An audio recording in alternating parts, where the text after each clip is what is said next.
Ladies and gentlemen, welcome back to the channel. Hey, yo, to the fella out there, the top 10 picks, the top 10 values of the week as of this recording for week number 11.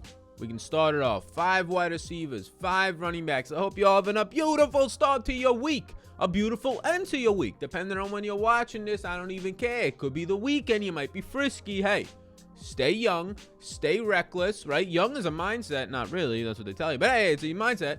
Stay safe, but stay reckless out there in the streets. Let's slide into the values right now. We're going to start on this video here with the running back value, starting with the number 5 running back. And there's some nice value plays at running back, like guys who didn't even make this list that I know you're going to say just from probably other people's projections looking nice on Myles Gaskin this week. He's not making this list. He's just missing this list. DeAndre Swift, because I'm projecting Jamal Williams in right now and things like that. But the number 5 value running back, and value is point per dollar. Best picks is going to be based on the value of their point per dollar. Does not mean if they are cheap or not, right? So this guy is the most expensive player in the slate. That's Christian McCaffrey. This guy's giving us value plays that are pricey. Yes, cheap does not mean value. No. Value means you're getting good bang for your buck. Point per dollar. I have McCaffrey at 22.5 fantasy points. He is currently right now right next to Devontae Adams as my highest projected player on the slate, basically, but he plays the running back position, and right now I have him for a 24 team implied total. Coming into this game as a 4-point favorite. He now gets a massive upgrade at quarterback, and the fact that they have a 24 team implied total is one of the bigger ones we've seen for Carolina in a couple of weeks now.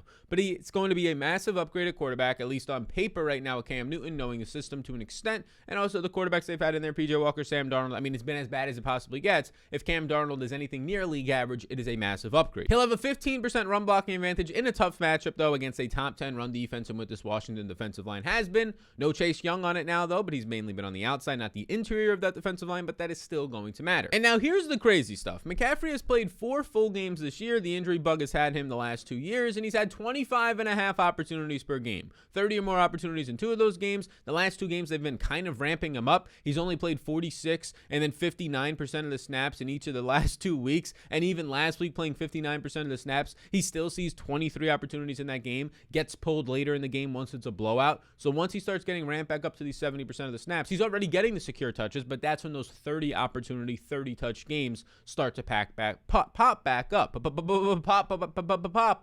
McCaffrey goes for over 26 fantasy points last week, even though he doesn't get any bonuses. He just misses it by 5 yards. He doesn't get in the end zone. This guy is a walking 30 to 40 piece waiting to happen once he starts to find the end zone. No, I'm not too worried about Cam Newton stealing all his touchdowns. He didn't steal all his touchdowns in 2019. Sure, Cam Newton will be in on some short yardage stuff, but not every single goal line stand. He has 100 or more total yards in every single game. He currently is averaging 7.8 targets per game in the 4 games that he has played fully and averaging 5.8 yards per target. Christian McCaffrey at 22.5 fantasy points and $8,900, especially since we do have some very strong value in the lower mid-range of wide receiver and strong value in the lower mid-range of running back that we're about to get to. It makes it pretty easy to get up to him this week.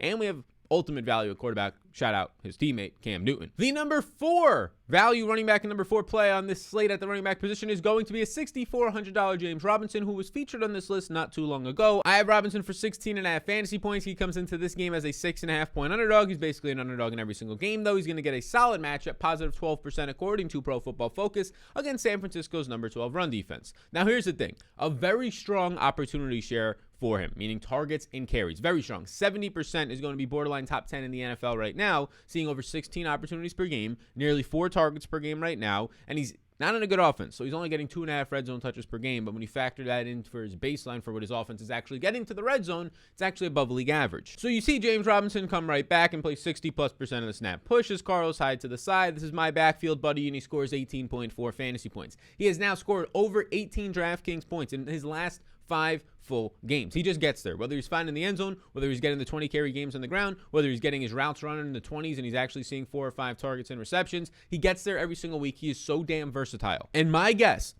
because of the next 2 players we're about to talk about who are also in the $6,000 range and some other players around him on the slate at different positions, my guess is that James Robinson, he's not flashy. He's on the Jaguars. Trevor Lawrence isn't playing that great. This whole team stinks. The team total is not good. My guess is yet again, just like last week, he'll be single digit owned and probably close to 5%, which makes him an even better GPP play. Robinson, the number 4 value running back play on the slate right now. We get to the number 3 value running back play, and the top 2 guys are like by far and away the top 2 values. These guys that we're talking about are definitely values, but they're kind of close to who's number 6 and 7. The top 2 guys, and Connor kind of leans towards those top 2 guys. I would say, let's put the top 3 guys in that own category, kind of on a range of their own in terms of how much better of a play they look this week. So right now we're going to be getting James Conner, number 3 value. James Conner at 6,100. The price point drops last week. Look, James Conner was picking up a ton of ownership last week. I personally wasn't on him that much because you don't have Kyler Murray out there. Why are we fully trusting Colt McCoy to get in the red zone all that often? Now, Conner finds a touchdown in that game, but that was about all that he had in that game to get him there, right?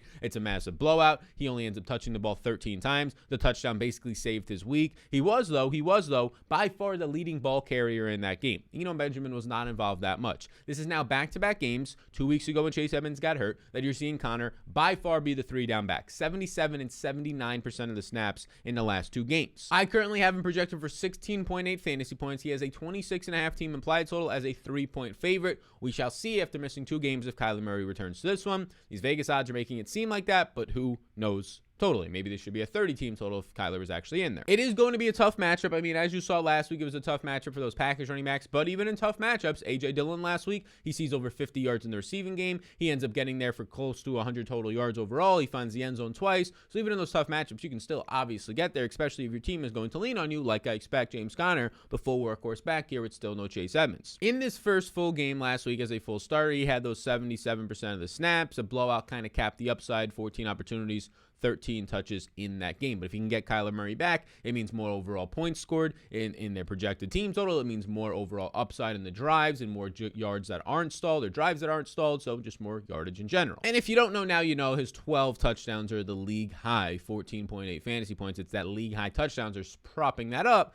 But I don't think that's going to change based on how this offense is playing this year. You're looking like a James Conner 16 to 20 touchdown season, which is crazy to even think about when this season started. But he has been looking very good on tape. Conner, the number 3 value running back. Now, I'm going to be using this next player for part of a player prop over on Prize Picks. So this next player, the number 2 value running back right now is going to be A.J.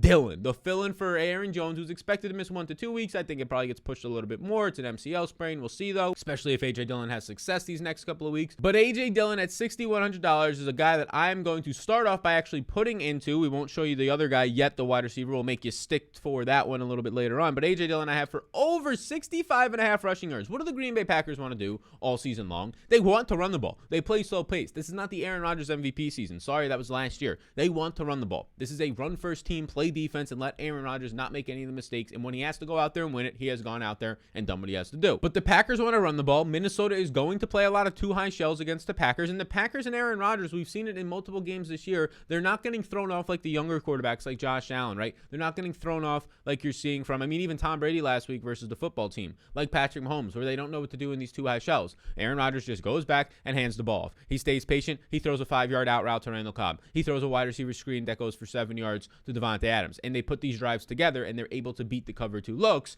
And it's probably the best way to stop them from these deep plays quick to MVS or Devontae Adams. But A.J. Dillon is going to be able to run the ball. The Vikings are going to invite A.J. Dillon to run the ball. I have him for over 65.5 rushing yards. I have A.J. Dillon for 87 rushing yards. So it's a smash the over here. You get a free bet up to $100 if you use the code SAL. So if you use the code SAL, you put in whatever you put in, they'll double that up to $100. So you get a free bet. You can take A.J. Dillon. We'll let you know the wide receiver that I think you should smash the over on for by about 20 yards right now, and momentarily when we get to those top 5 wide receivers. But for A.J. Dillon, yes, I have him for 17.1 fantasy points right now. Based on my projection for him, he's looking similar to Joe Mixon, who's over $1,000 more. He's looking better than DeAndre Swift, definitely, who's almost $1,000 more, right? So he's massively underpriced here, even though they try to bump him up with Aaron Jones' murkiness and now being out. He has a 26 team implied total. He's a 3-point favorite, and it's very nice for him because he's going to be facing Minnesota's bottom 10 run defense, a positive 34% according to Pro Football Focus. And the obvious elephant in the room is that Aaron Jones and his 17 opportunities per game are now out. You had A.J. Dillon already seeing 11.5 opportunities per game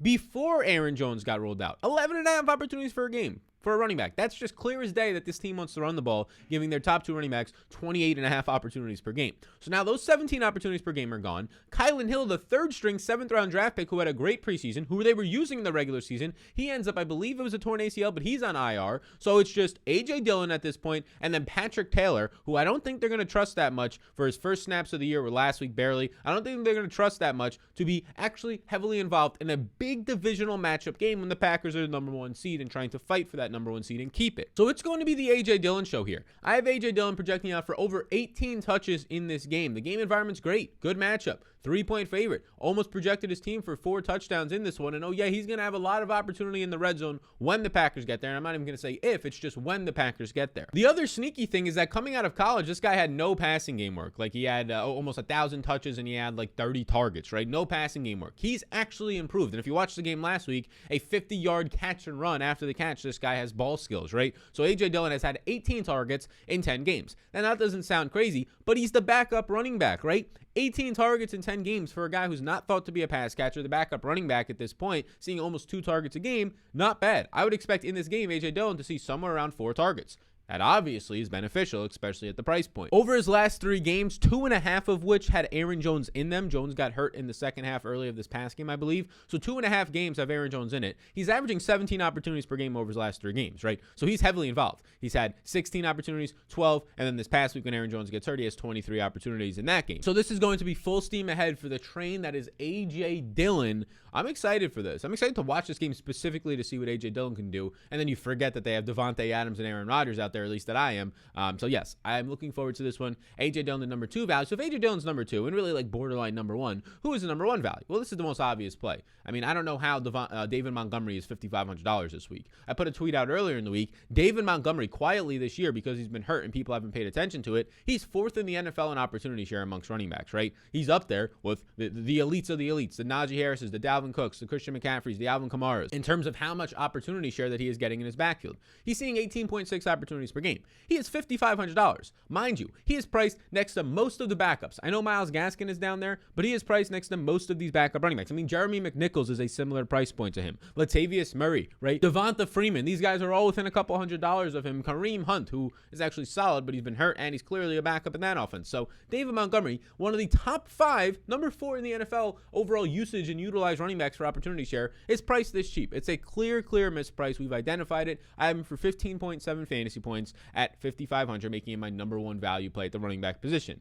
His team has a terrible team total. It's like a 19.5 team implied total. That's fine, though. The price point is going to make it look good. Also, the matchup's solid. A positive 30% run blocking advantage versus the number 17 run defense, according to Pro Football Focus, in the Baltimore Ravens. That Ravens team also ranks 27th in tackling, which was David Montgomery's big thing coming out. Can break tackles, and he has been able to do that in the NFL. So you're getting over 3 red zone opportunities per game per David Montgomery. This offense has actually been able to move the ball a little bit more since then, so maybe even more opportunities per game in the red zone after that. He's 3rd in the running backs in the NFL in snap share for running backs. We saw him return before the bye week, which was weird. You have a bye week, he has a murky status for like a Monday night game. He returns, and he plays his season high in snaps. He returns, there's maybe how he's going to be limited. He plays a season high 85% of the snaps, puts up 15 touches for 80 yards versus a good Pittsburgh run defense. He's played 60% or more of the snaps in every single game so far this year, and he now has 10 or more fantasy points, giving him a nice floor. At this price point of $5,500, we would like 25 fantasy points, but really all you got to do is get 18 or something, right? 18 is going to pay the salary off. 16 doesn't make it that bad.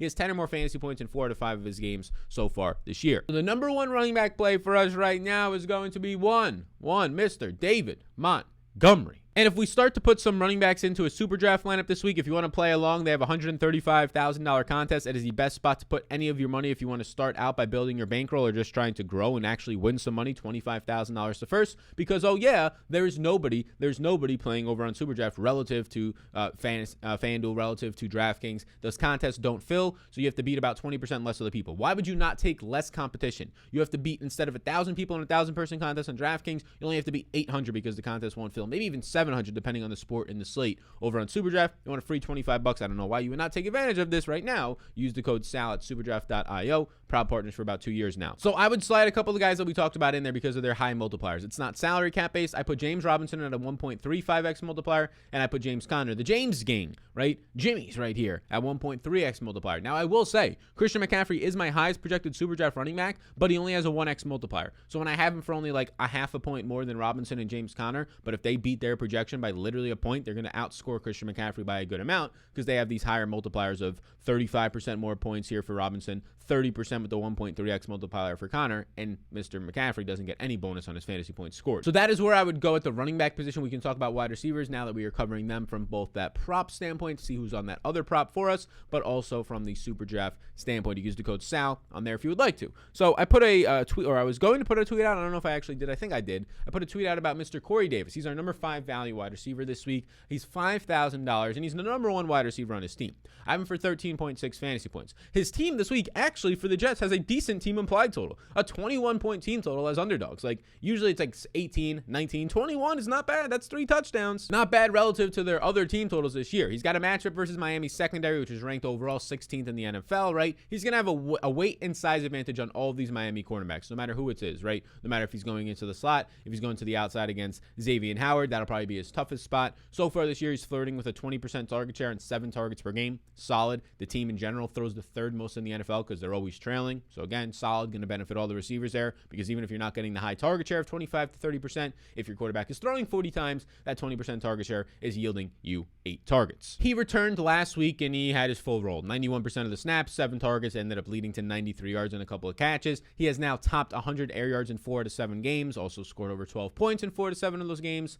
In other ranks for him so far this year, solid yards per reception, top 20 over 15 yards. He does have 7 drops, which is the main issue, so you have to get that cured. But we like to see this price tag. At $5,000, it does not take much. 20 points and you're blowing your price out of the water. 15 points and you're completely fine for us. Like, we want more from you, but you're actually doing what we need you to do at that price tag. So Corey Davis right now at $5,000, our number 5 value wide receiver play. Now, I will say there are some guys who are just barely missing this list, like Devontae Adams. I mean, Cole Beasley, I'm concerned about this rib injury. He's just missing the list. We're having Jalen Waddle just missed this list. He's number 6, actually. But the guy who didn't just miss this list projects out for me for 22.4 fantasy points, just behind McCaffrey, and he has a nice 29 team total. Actually, a favorite this week versus the Dallas Cowboys, Kansas City Chiefs, Tyreek Hill. I put a tweet out about Tyreek Hill because this guy is just going absolutely berserk right now. In his last 7 games, he has 43 more targets than anybody else in the wide receiver corps for the Chiefs. He has 22 more targets than Kelsey, who, again, not a wide receiver, technically a tight end. He is averaging 12 targets per game, a 29% target share, and 7 touchdowns in his last 7 games. I mean, he's just been an absolute freak. He's been the wide receiver 1 during those last 7 games. He's been insane. He's number 1 in the NFL in air yards, and he has 20 deep targets so far this year, 2nd in the league. He's number 2 overall in targets, number 4 in overall routes run, nearly 35 routes per game. He gets a matchup versus Dallas's secondary, which is about middle of the pack, 14th in the NFL. When he goes to the outside, I'm not worried about the Trevion Diggs matchup. Nobody in the NFL can one-on-one guard Tyreek Hill. Nobody can one-on-one guard Devontae Adams, but for different reasons. Route running for Adams, speed and just elusiveness of Tyreek Hill. And now, even if the Cowboys want to play these 2 high shells, you put Tyreek Hill in the slot against Jordan Lewis of the Cowboys, former Michigan State product, or Michigan product, and you have him go out there, who Lewis just had maybe his best game of his career last week. Yeah, against Russell Gage, not Tyreek fucking Hill. So Tyreek Hill looking fantastic. Kansas City ranks number 1 in the NFL in passing plays per game. We love it. Tyreek Hill at $8,200 for 22.4 fantasy points. Our number 4 value wide receiver on the week. Now we start to get to the good stuff. Not this guy, but the next guy will close up that prize pick that we were looking at earlier if you want to tail that one with me, especially early in the week. If you're watching this the day I'm releasing this, I'm recording this literally an hour before it's releasing on Wednesday.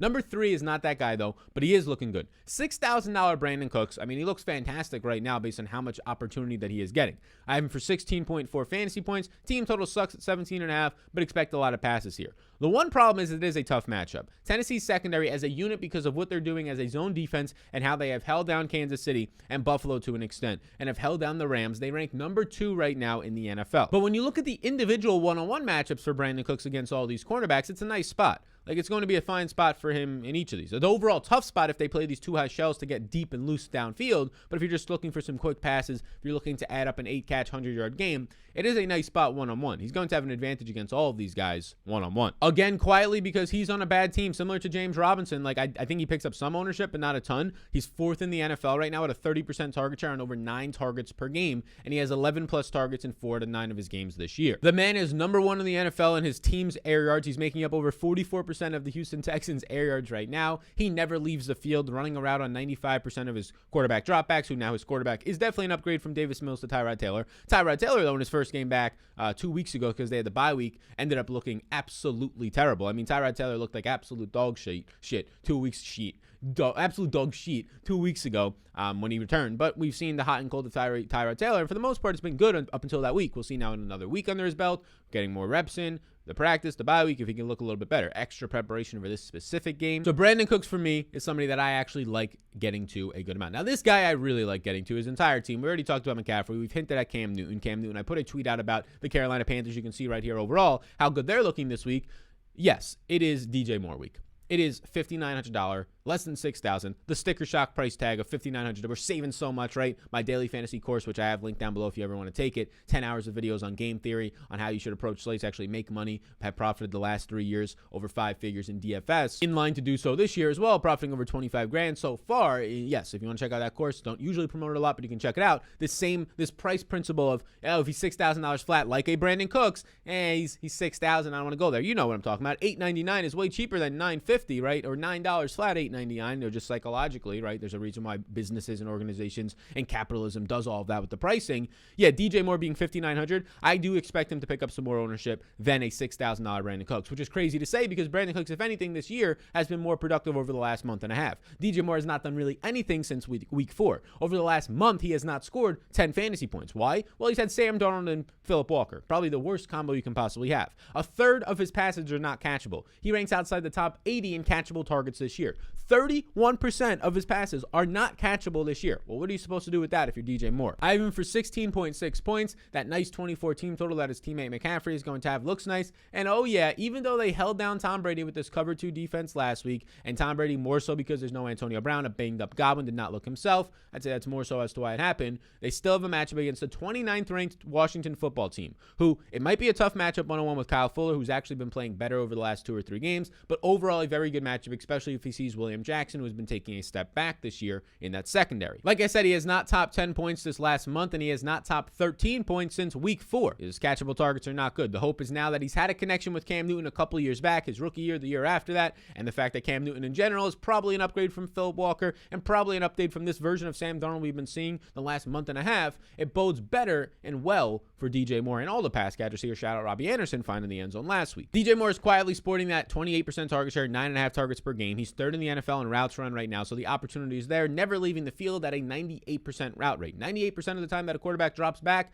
for this team, if DJ Moore is active for that game, he is running a route. So DJ Moore this week for me is somebody that I love. DJ Moore is indeed going to be the player that we fill in this prize pick with right here. DJ Moore over 56.5 receiving yards is a wild prop against this Washington football team secondary. I have DJ Moore right now for 79 receiving yards, over 20 yards more than what this is showing. So I put $200 on this one right there for the transparency, $200 on this bet, meaning that I do like it a good amount. I'm not just putting $20 on it just to throw it out there. It is something that I have identified as the best early prop of the week right now. AJ Dillon I have for 20 yards over this, around 76, 75 yards, and DJ Moore I have for over 20 yards over his number right now. These are inefficient numbers early on. I think AJ Dillon touches the ball 18 times on the ground, if not more, in a good matchup. I think DJ Moore probably goes for somewhere around a 7-catch, close to a 100-yard game in this really good matchup with an upgrade at quarterback and a really nice team total. You smash those two together, you use the code SAL, bada bing, bada bang, you get a free bet up to $100 on prizepicks.com. If you sign up, it takes 30 seconds of your time. Bada bing, bada bang, prizepicks.com, type it in, use the code SAL, you sign up, boom, you get your first bet, whatever you want to put in. You put $50 in, bam, there's another $50 whiskies because you know that guy Sal, that dude Sal, and he appreciates you. So there you go. So that gets us through 9 plays, 9 of the top plays. right? All the top running back plays, 4 of the 5 top wide receiver plays. Who is the number 1 wide receiver play this week, Sal? Well, I will let you know that DJ Moore and this player are very close. They're kind of in their own tier of value this week. Then those other guys we all talked about, including the guys who didn't make the list, and Devontae and Waddle and potentially Beasley if he's healthy, they all kind of, Tyler Lockett is somewhere down there. Tyler Lockett looks really good sneaky this week, by the way, if he's not going to pick up ownership. All of those guys kind of, and Tyler Lockett, by the way, I think he's $6,000 flat. So same price principle in that DFS course that I have. Same price principle says that Brandin Cooks and Tyler Lockett are the exact same price. If they're going to pick up ownership, only one of them will. Everybody will flock to one of those players. So we'll see who hypes up more of that player. In this video, we talk more about Brandin Cooks. So maybe his ownership will be more. Tyler Lockett becomes that one due to the week later in the week, but we'll see. If other content providers or just other projections make Tyler Lockett look a little bit better, only one guy will really get the flocked ownership. Maybe it's DJ Moore at $5,900, but same price principle says that both of those guys aren't going to be like 15% on this week, because when people are clicking that button to put a $6,000 player in their lineup, they will have a thought process that is groupthink oriented that goes to one guy, usually making the other guy the elite play. And since these guys are very close in projections, Lockett 16 points compared to Brandin Cooks 16.4, literally the same projected guy, a half a point difference. Whichever one is lower owned is by far the better GPP play. There's an extra nugget for you. There's your extra nugget. Dip it in the honey mustard sauce, pop it in your mouth, chew it around. Hopefully it's crispy, and enjoy that extra nugget. The number 1 wide receiver play in the slate this week, the number 1 value at $5,400 coming off the bye week. Come on down, T. Higgins. He's been on this list before. I have him for 15.4 fantasy points, a lovely 25-point team total, and he gets a matchup against Vegas's bottom half of the league, almost bottom third of the league at this point, secondary. Now, they do have a good cornerback back there who's been playing great. Former Packer, former Charger, right? And that man's name is Casey Hayward. But he's going to have a 20-plus pound advantage, T. Higgins, this monster 220-pound man over 6 foot running down the field, over a 20-pound advantage on each of these cornerbacks individually. Casey Hayward will be his toughest matchup for sure, though, but he's going to see both outside cornerbacks. I don't think he sees the slot much. That's mainly Tyler Boyd's role, but mainly both outside cornerbacks. Quietly this year, because of Jamar Chase's breakout and the fact that he was hurt for like a week earlier in the year, quietly this year, 25% target share is over 8 targets per game. He has 13-plus fantasy points in 3 straight games. But let's break this down a little bit deeper. 13-plus fantasy points in 3 straight games at his current price point, very good, right? But he's also missed. Last week, he got tackled at the 1-yard line. Just misses, basically going for 20. The week before that, he scores 97 yards. So 3 yards short of the 100-yard bonus, which gets him to 16.5 fantasy points, right? And if he gets an extra reception, 17.5. So he's been right there. He's been just on the edge of actually breaking slates, and instead of being $5,400, would be $6,400 this week. He looks like a very strong play. Over his last 3 games where he's had those 13 fantasy points, he's averaging 135 air yards per week, which is borderline like top 5, top 3 in the NFL during that span right now. All of the elite usage, the volume, the downfield targets, the red zone usage, having 5 red zone targets in his last 3 games, everything elite. Every possible indicator is there, and he's been producing just enough for people not to notice it as much, not to want to get there, the price point not coming up, but every indicator is there for T. Higgins to absolutely smash and dominate, and the projection for me right now looks lovely. 10 or more fantasy points in 6 out of 7 games this year, and 13 or more fantasy points in 5 out of 7. He's been so damn consistent at this price point. Eventually, he's going to pop the fuck off. Eventually, he will find the end zone on these 2 red zone targets per game that he's getting and all this deep usage. T. Higgins, the number 1 wide receiver play on the week right now. Mr. T. Pour me up some tea. I prefer coffee, but pour me up some tea right now. Put your pinky out and enjoy it. T. Higgins. We can fill out the wide receivers here with 3 wide receivers. Number 1 is a guy we didn't talk about, but he's number 6 on my values this week. He just missed this list, and that is Jalen Waddle, primarily on SuperDraft because of how high his multiplier is. Jalen Waddle's multiplier is so damn high this week. He is my second highest projected SuperDraft play because he has a 1.55x multiplier. Now, let me give you some reference here from my projection sheet. For reference, he has a similar multiplier to Marvin Jones, to AJ Green, to Michael Gallup, to Brandin Ayuk, to Tyler Boyd, to Mecole Hardman. Guys who are not producing anywhere near as much as Jalen Waddle, not getting the volume as much as Jalen Waddle. Devontae Parker on IR. Will Fuller, no indication that he's practicing these days. So the clear number 1 receiver on his team. And I just mentioned wide receiver 3s on their team that have a similar multiplier to him right now, even though he's the wide receiver 1. He is a really good super draft play this week. The next guys are 2 guys we talked about, T. Higgins and Brandin Cooks. They both currently come in as top 5 projected super draft plays for me. Higgins number 4, Brandin Cooks number 5. Strong multipliers. Higgins a 1.5x multiplier, similar to all those guys I just said, right? I don't know how T. Higgins has a similar multiplier to Michael Gallup. I'm sorry, I do not know how that is possibly the case. I don't know how he has a similar multiplier to AJ Green. Same thing for Brandin Cooks, who has a 1.4x multiplier, who has a similar multiplier right now to a Christian Kirk, who I get it. I like Christian Kirk too, but he's not number 4 in the NFL in target share, Christian Kirk. Hell, some weeks he's the number 4 receiver on his team. You add these two guys up, you fill in a tight end, a flex, and a quarterback for yourself. Spoiler alert, Cam Newton is probably going to be your quarterback this week over on SuperDraft and maybe even on Draftkings. But you put those together, you build a nice SuperDraft lineup. Again, the contests don't fill on SuperDraft. I'm basically their biggest plug. I would guess that I am their biggest promoter right now. And they've been a lovely partnership to have, but because I'm their biggest promoter, people who don't watch this video don't know about it, and that's why the contests don't fill at 80%. So if you do play over there, you're going to have a built-in massive advantage, one that you will not find on any other site, and you can try it out for free with the code SAL, S-A-L. You get free $25 upon your first deposit of $25 or more. So thank you for tuning in today. The top values for week 11, the top schmacks are out on the streets right now. 5 running backs, 5 receivers. You're ready to dominate the slate. But don't worry, we got more for you. Top stacks tomorrow. Kill your GPPs. Final thoughts. Get it all wrapped up. Get your thought process set. That one, dude. Ooh, the leverage sneaky plays to get you different enough to pop up them leaderboards. And Sunday, any lingering questions that you have, you ask them to me live. It's going to be a lovely rest of the week. Crush the rest of your week. I got some flag football out tonight. Can't wait. Going to go out there. Going to put some put a double move maybe on somebody. A little double move. Cut to the outside. Triple move, really. Cut to the outside. Push off inside to the left. And then push the body and get around them up the seam. Hope you don't drop it. We don't want them butterfingers. We're going to try and do like T. Higgins about to do and catch some deep air yard passes today. So thank you, and I appreciate you for tuning in. If you want to see where I get all my projections, I do them myself. Ownership and optimizer, Discord, rankings, a whole bunch of shit, game by game notes, everything you possibly need. If you don't have it, you don't fully need it, but I would say it's almost like a necessity at this point in DFS, just knowing that 1,000 people on my Discord and my Patreon have it. If you want to get in on that family, come on into the family. We welcome you. We hug you. Come on in down below right now on Patreon. I'll see you when I see you, gang, and I'll see you in that next one. Top stacks tomorrow morning. How you doing? We'll see you there.